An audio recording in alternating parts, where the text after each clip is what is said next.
Hello बच्चों, let us read the question. If different ideal gases are at the same temperature, pressure and have same volume, then all gases have same. नीचे option दिए जा रहे हैं, बतलाना है कि कौन सा क्वांटिटी इन सब के लिए सेम होगा. क्वांटिटीज है density, number of molecules, most probable speed, internal energy पर मोल. इसमें से कौन सबके लिए सेम होगा? तो इस क्वेश्चन का की कॉन्सेप्ट है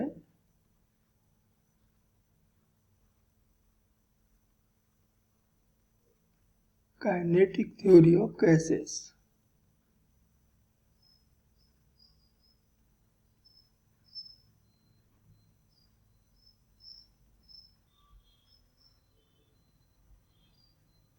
काइनेटिक थ्योरी ऑफ गैसेस इस क्वेश्चन के लिए की concept. Kinetic theory of gases में हमने एक लॉ पढ़ा है जिसको कहते हैं Avogadro's law.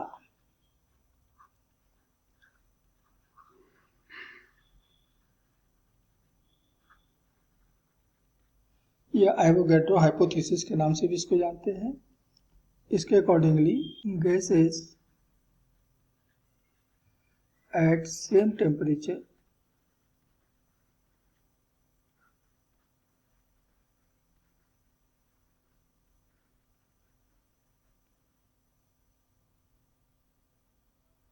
and pressure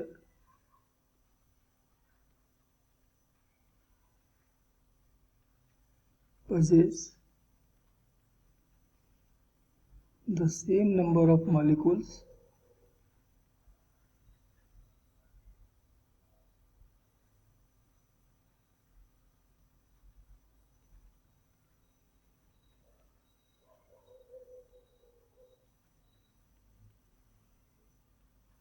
in the same volume.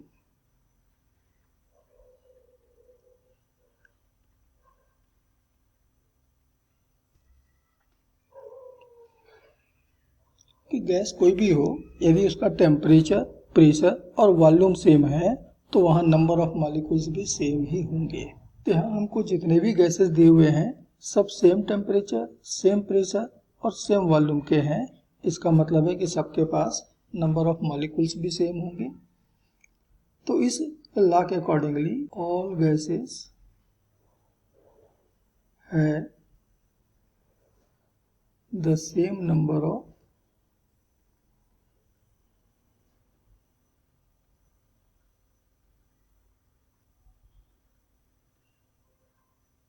Molecules. तो सबके पास सेम नंबर ऑफ मॉलिक्यूल्स तो है, लेकिन ध्यान दीजिएगा कि सबके सब डिफरेंट हैं. आइडियल गैस तो है लेकिन सब डिफरेंट हैं. और आइडियल गैस जो डिफरेंट हैं उनके मॉलिक्यूलर वेट भी डिफरेंट होंगे, उनके एटॉमिसिटी भी डिफरेंट होगा. कोई मोनोएटॉमिक होगा, कोई डायटॉमिक होगा, कोई पॉलीएटॉमिक होगा, एक्सेट्रा. तो इन गैसेस की जो डेंसिटी होगी, डेंसिटी हम डिफाइन करते हैं मास, गैस का मास अपॉन वॉल्यूम. और मान लीजिए कि वहां n मॉलिक्यूल्स हैं और प्रत्येक मॉलिक्यूल का मास स्मॉल m है, तो टोटल मास हो जाएगा n into M upon volume v. अब n and v, n number of molecules अभी हमने देखा है एवोगैड्रोस लॉ के अकॉर्डिंगली ये कांस्टेंट है, v तो कांस्टेंट है ये सबके लिए, R constants. Therefore density is proportional to molecular wait.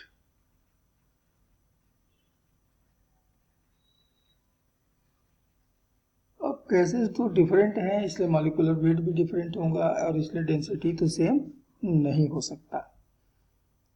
तो डेंसिटी यहाँ पर सेम नहीं है, तो डेंसिटी वाला ऑप्शन हमारा गलत हो रहा है. हाँ, लेकिन नंबर ऑफ मॉलिक्यूल्स ये ऑप्शन हमारा करेक्ट हुआ. अब हम थर्ड देखते हैं मोस्ट प्रोबेबल स्पीड. तो काइनेटिक थ्योरी ऑफ गैसेस के accordingly most probable speed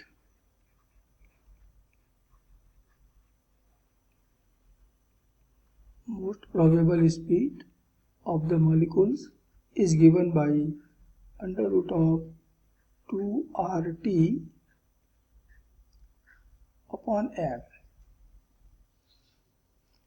T temperature, R तो खैर कांस्टेंट ही है, M molecular weight of the gas, और इसका मतलब हुआ कि ये जो स्पीड है most probable speed, it also depend upon molecular weight, it is inversely proportional to root of the molecular weight, और मॉलिक्यूलर वेट यदि डिफरेंट है तो ये स्पीड तो सेम नहीं हो सकता, ये सबके लिए अलग अलग होगा। जो लाइट मॉलिक्यूल होगा उसकी स्पीड ज़्यादा, जो हैवी मॉलिक्यूल होंगे उनकी स्पीड कम मिलेंगे, और इसलिए ये जो थर्ड ऑप्शन है ये भी हमारा रॉन्ग हुआ। और लास्ट में कहता है इंटरनल एनर्जी पर मोल। तो काइनेटिक थ्योरी ऑफ गैसेस हमको ये भी बताता है कि इंटरनल एनर्जी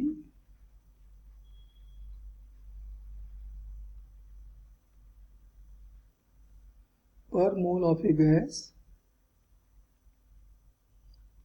बराबर होता है F/2 इंटू RT। यहाँ F है degree of freedom, degree of freedom of the molecule. अब देखिए R तो कांस्टेंट है, T भी सबके लिए सेम है, लेकिन यहाँ हमने डिफरेंट गैसेस लिए हुए हैं जिनमें से कोई मोनोएटॉमिक है, कोई डायटॉमिक है, कोई पॉलीएटॉमिक एटसेट्रा, और इन सब के लिए डिग्री ऑफ फ्रीडम तो डिफरेंट होता है। मोनोएटॉमिक के लिए 3 है, तो डायटॉमिक के लिए 5 है, तो पॉलीएटॉमिक के लिए 6 है, एटसेट्रा।